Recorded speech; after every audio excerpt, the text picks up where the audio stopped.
so on. Alright, let's explain how that works. The fingering is really important, so I'm going to go over the finger shapes of the chords, and the picking pattern is the same throughout. But the first chord, the fingering, it has to be exact really because we're using all of our fingers. Index finger, 9th fret A string, ring finger, 11th fret D string, the G string is open throughout, and then 10th fret B string with your middle finger. And that's our first chord shape. The second chord shape is going to add on the pinky to the 12th fret of the A string. And you keep all the other fingers in place because we're gonna need them later. So the first chord sounds like this. And then the pinky goes on, just like that. And this is going to be the first semi-complicated shift. These two fingers here, your index and your ring finger, are going to stay equal distance apart. And we're going to slide down to the 7th and 9th frets. We're going to move our pinky to the 9th fret of the B string, and our middle finger is just going to float here. Try not to flick people off with it, you know, just let it, don't stick it out too far. I'm just kidding.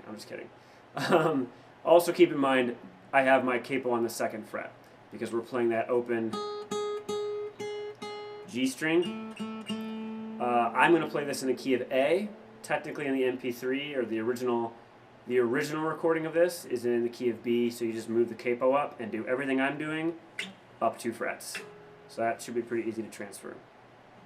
But we're now on to the third chord of the progression.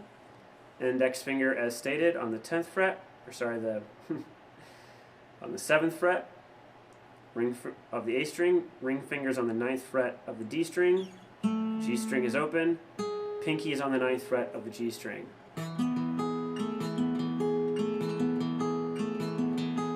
And this change is really easy. You move that whole shape down a whole step so that you're now starting on the 5th and 7th frets.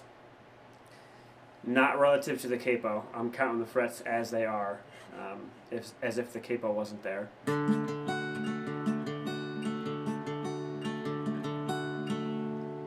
Right? And this is the second.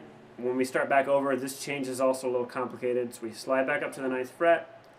And again, your index and your ring finger can stay equal distance apart. You're just switching your pinky and your middle finger. So the middle finger is going to go back onto the 10th fret of the G string, and you start back over. All together, it sounds like this.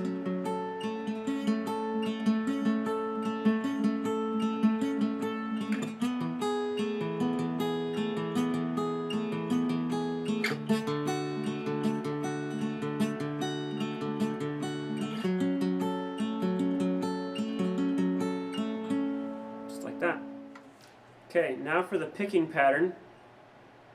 Very important. You probably could do this with a pick. It'd be a lot of work. I recommend using your fingers. I got my 3, my pinky, my ring finger, my middle finger here, because my other 2 fingers are holding my pick. He's probably thumb picking this, but you know, whatever. First one's with the pick. You're going to start on the A string, and here's the good news. This picking pattern is the same for every chord. You just keep this pattern going. So build up the repetition and you'll get there, if it's tricky at first. So A string with the pick, then to D string, you pluck up with your middle finger, and then you go back to the pick on the A string. So those are your first 3 notes. 1, 2, 3. And then you're going to climb down from the B string. I'm plucking that with my pinky. The G string with my ring finger. And that's 4 and 5. All together, 1, 2, 1, 2, 3, 4, 5, 1, 2, 3, 4, 5, 1, 2, 3, 4, 5, 1, 2, 3, 4, 5. Just like that. I don't know if I can get a good angle of my fingers doing this here with the camera where it is, but...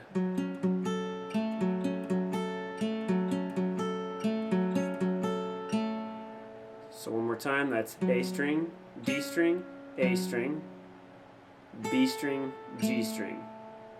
start over.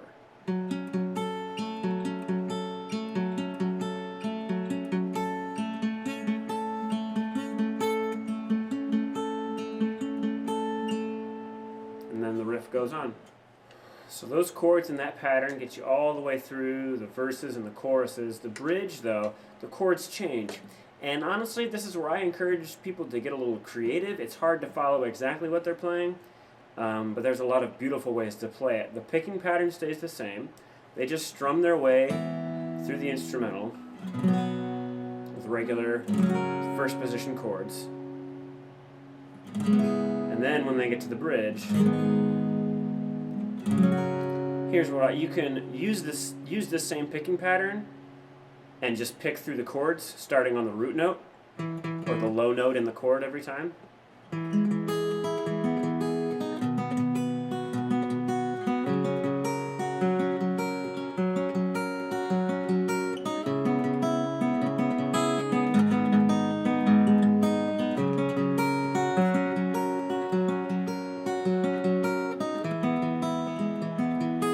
The only augmentation I would make is when you come to the D chord, instead of playing it here, take your C shape and move it up a bit. I think they're doing something similar to this. Because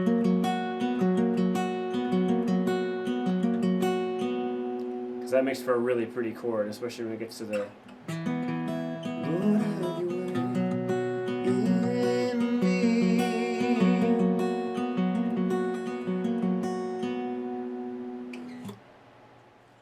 All right. Good luck. Enjoy. Praise God. Ciao for now.